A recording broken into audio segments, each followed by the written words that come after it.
तो 5000 साल पहले वहां पर मंदिर हो सकता है या महल हो सकता है या नहीं हो सकता, ये इस बात को सिद्ध करता है कि जब मंदिर की खुदाई की गई तो वहां पर रेत मिली और रेत के नीचे जो है सरयू नदी मिली। इसका एक प्रमाण यह है कि वहां पर कोई महल नहीं था, वहां पर कोई मंदिर नहीं था, वहां पर कोई स्थायी ढांचा नहीं था। और इस बात को छिपाने के लिए ये अब कह रहे हैं कि हम इसकी सारी बाउंड्री करेंगे और ऐसे बनाएंगे जैसे यहां पर परमाणु बम बन रहा हो, कोई राम मंदिर ना बन रहा हो। तो इसका मतलब यह है कि सारी बातें जो है सुप्रीम कोर्ट ने जो न्यायिक अपने तराजू पर तोली वो सारी गलत निकली, लेकिन वो भी जो है उनके मन में भी एक तरह से एक हिंदुत्व हावी हो गया और उन्होंने कहा है मंदिर बनना चाहिए। राम मंदिर जो है एक भारतीय इतिहास का एक बड़ा विचित्र और अद्भुत चीज है, जिसको मैं हमेशा कहता हूं विचित्र किंतु सत्य। और ये विचित्र किंतु सत्य इसलिए है क्योंकि इस मामले में भारतीय जनता पार्टी, राष्ट्रीय स्वयंसेवक संघ और हिंदू महासभा और या समझिए जो हिंदू धर्म को मानने वाले लोग हैं, वो भगवान राम को, हम लोग ये मानते थे कि भगवान राम जो है एक पौराणिक व्यक्ति हैं, मिथकीय व्यक्ति हैं और वो ऐतिहासिक व्यक्ति नहीं है। मिथिक और इतिहास में फर्क ये होता है कि जैसे कोई कपोल कल्पना चल रही है, उसको आप बढ़ाते बढ़ाते वो जनश्रुति बन जाती है, लोग उसे मानने लगते हैं, विश्वास करने लगते हैं। जैसे कबीर के बारे में आप देखेंगे कि कबीर दास ने वो सबसे ज्यादा जो है भगवान की, राम की आराधना करते थे और कबीर वाणी में ही राम का सबसे ज्यादा जिक्र आता है। और कबीर के जितने दोहे हैं, जितनी बातें हैं, उन्हीं को गुरु ग्रंथ साहब में जो है समाहित किया गया है और इसीलिए गुरु ग्रंथ साहब में भी भगवान राम का जिक्र बार बार आता है, राम राम राम शब्द आता है। लेकिन भगवान राम और अयोध्या में पैदा हुए राम, इन दोनों में फर्क है।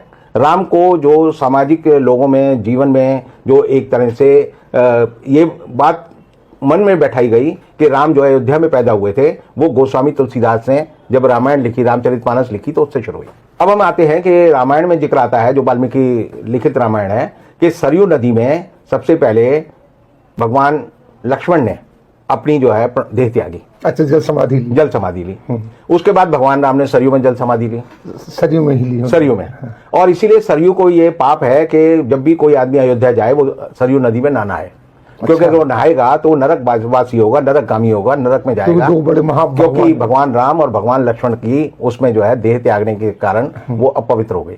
ताप के चलते चलते जो है ये बात उठी जब 1948 में कि बाबरी मस्जिद में भगवान राम प्रकट हुए और उनकी मूर्ति वहां रख दी गई। और उसके बाद आपने देखा कि 6 दिसंबर 1992 को बाबरी मस्जिद, जैसे मुसलमान कहते हैं शहीद हुई और हिंदू लोग कहते हैं कि हमने उसे ढा दिया कि कलंक के प्रतीक को हमने ढा दिया। उसके बाद ये मामला सुप्रीम कोर्ट चला।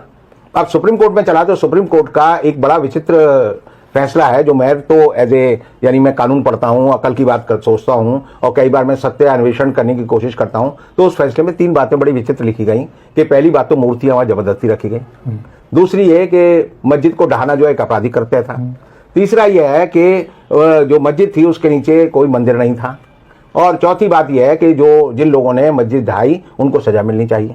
और ये 4 बात कहने के बाद बड़े 5 विद्वान जो न्यायाधीश थे उन्होंने कहा लेकिन यहां पर राम मंदिर बनना चाहिए क्योंकि ये जन आस्था का विषय है। तो इसका मतलब यह है कि सारी बातें जो है सुप्रीम कोर्ट ने जो न्यायिक अपने तराजू पर तोली वो सारी गलत निकली, लेकिन वो भी जो है उनके मन में भी एक तरह से एक हिंदुत्व हावी हो गया और उन्होंने कहा यह मंदिर बनना चाहिए। अब ये सवाल है कि हिंदुओं के बीच में ये मान्यता 70 साल में बैठाई गई है कि भगवान राम जो है जिस जगह पैदा हुए वह वही जगह है जहां बाबरी मस्जिद थी, जबकि आप अयोध्या जाएंगे तो वहां पर 17 ऐसी जगह हैं जहां के मंदिर ये दावा करते हैं कि ये भगवान राम का जन्मस्थल है। मैं और बहुत सारे लोग जो अकल की बात सोचते हैं वो हमेशा कहते हैं कि राम जो थे कौन थे? राम दशरथ के बेटा थे। दशरथ कौन थे? दशरथ राजा थे। राजा का बेटा कहां पैदा हुआ? महल में पैदा हुआ। तो महल कहां था? जहां राम पैदा हुए वो महल होना चाहिए। अब उस महल को ढूंढने के लिए ही जो है बाबरी मस्जिद ढहाने का मामला किया गया, और जब उस जगह को अब मंदिर बनाने की बात शुरू की गई बड़े जोर शोर से, तो पता चल रहा है कि मंदिर की जो जमीन है उसके 200 फीट नीचे जो है रेत है और रेत के नीचे सरयू बह रही है। इसका मतलब जो है अगर हम ये माने कि 5000 साल, क्योंकि मानवीय सभ्यता का इतिहास ये बताता है मोहनजोदड़ो और हड़प्पा की सभ्यता के बाद कि आदमी ने सबसे पहले मकान बनाना जो है मोहनजोदड़ो और हड़प्पा में सीखा, और उसी के प्रमाण और अवशेष हमें मिलते हैं।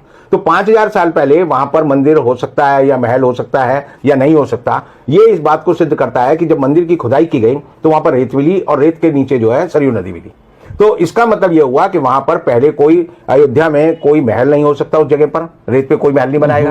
ये तो एक तरह से लोकोक्ति है कि रेत पे महल बनाना, तो वो नहीं हो सकता। और इसका मतलब यह है कि जो पूरा आडंबर 70 साल में खड़ा किया गया गलत है। अब सवाल यह है कि पोल खुल जाएगी।